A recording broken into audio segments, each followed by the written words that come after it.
Hi, hello guys. It's Teki. So once more, Van Strayer is my surname.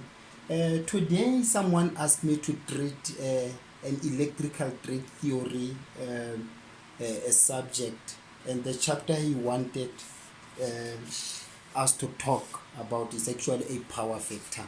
And I told him this is actually the free marks. It's a 12 mark free marks, because you don't have to cram anything there. You only have to know the power formula, what is power factor, the angle, and so on. And let's make it easy for you guys.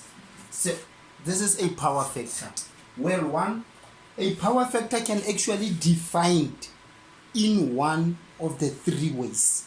For instance, it can be the cosine of an angle between voltage and current.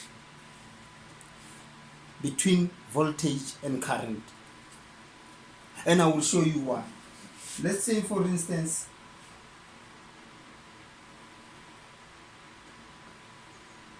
you've got this. If you've got this, let's assume here our reference is voltage, and then we've got this theta, and then here of course it will be current. This, it will be I cos theta, and this one it will be I sin theta. Now, if you can see, the current is divided into two components. I cos theta, this I cos theta, it is called the active component of current.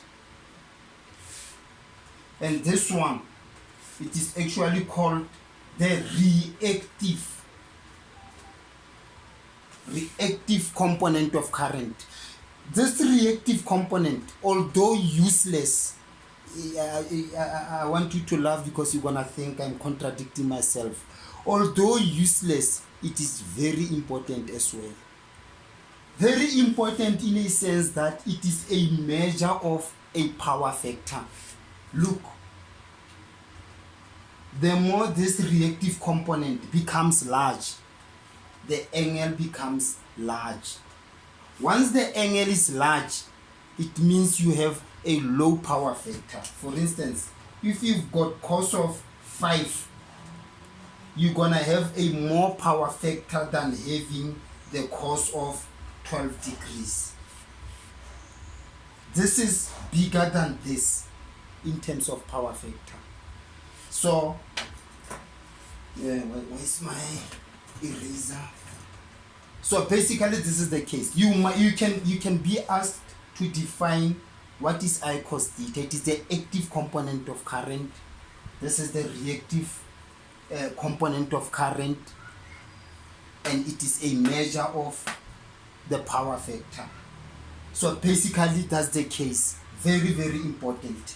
Number 2, remember I've said it can be defined in one of the three ways. You can either define it as the cosine of an angle between the voltage and current. And I don't want you to cram this. That's why I'm showing you on this sketch. If you know this sketch, you should be able to see what does the voltage and current, voltage, the angle between voltage and current is that phase difference. The cos of that phase difference is power factor. And then number 2, you can say it is the ratio of true power to apparent power.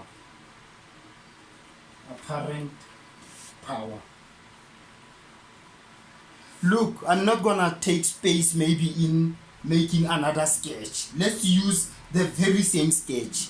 Let's say this current sketch, we multiply all the sides by V. all the sides by V. And then now VI cos theta is termed power. This is actually a true power. Why true power? A true power or active power. It is the power that we are using in our equipment and so on. And then this, it is the reactive power. It is the reactive power. It is actually heat. It is heat and it does no useful work at all.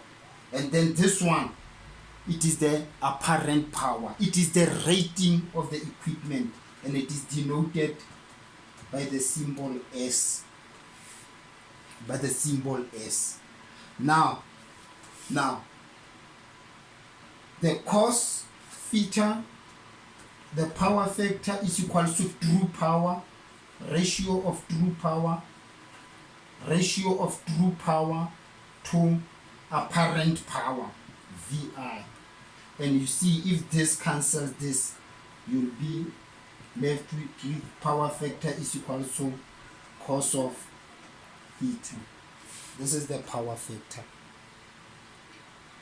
This can be 2 marks. This can be 2 marks. This can also be 2 marks because you'll have to draw it when performing calculations. But for now, leave it for, we'll do calculations at a later stage. But basically, this is the case. Now, what causes a power factor? What causes a power factor? Normally,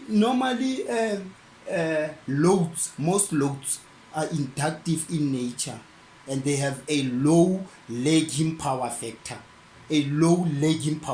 Lagging, they can also ask you to define that. What is meant by lagging? Very important. Also here number 3, I can say power factor is equal to cos of R over Z. But what causes a power factor? The equipment are the loads are inductive in nature and they've got a low lagging power factor.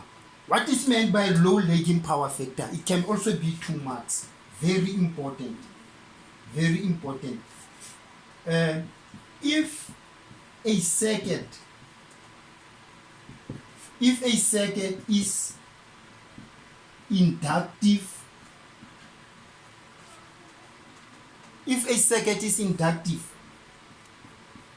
the current, let me see, I don't have space guys, so I'm gonna use I.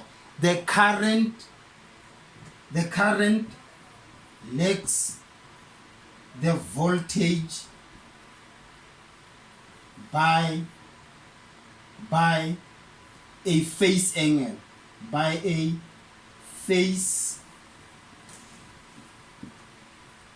angle, and therefore the power factor is said to be lagging. We attach this wording, lagging, after the cos of an angle to show whether the current was lagging or leading. If it was leading, this whole statement we just juxtapose it. If the circuit is capacitive,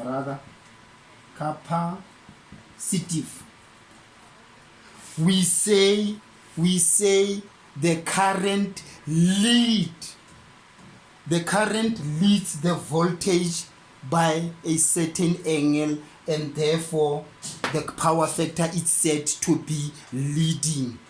That can be 2 marks as well. So basically that's the case. Now actually you are even done as far as the power factor is concerned. Now you can now be asked what are the causes of a power factor. I've told you because of the equipment are inductive and they've got a low lagging power factor. That's the cause. And then number 2, what can be the disadvantage of a low power factor? allow me to erase the here, guys, because I don't want us to cram the disadvantage of this or that. No, not at all. I wanted you to show on the formula that you know what are the disadvantage of a low power factor. Hey gentlemen, this is very, very important. I don't like us to cram. Look, remember, you are doing, say, roughly 4 or 6 subjects. And if you cram at a later stage when the exam comes, imagine starting from scratch, cramming, and start to read or study something that you don't know. Try to understand now. Try to understand now, and then if you really struggle, make sure that you leave the comment on the subscription box and so on. I'm right, or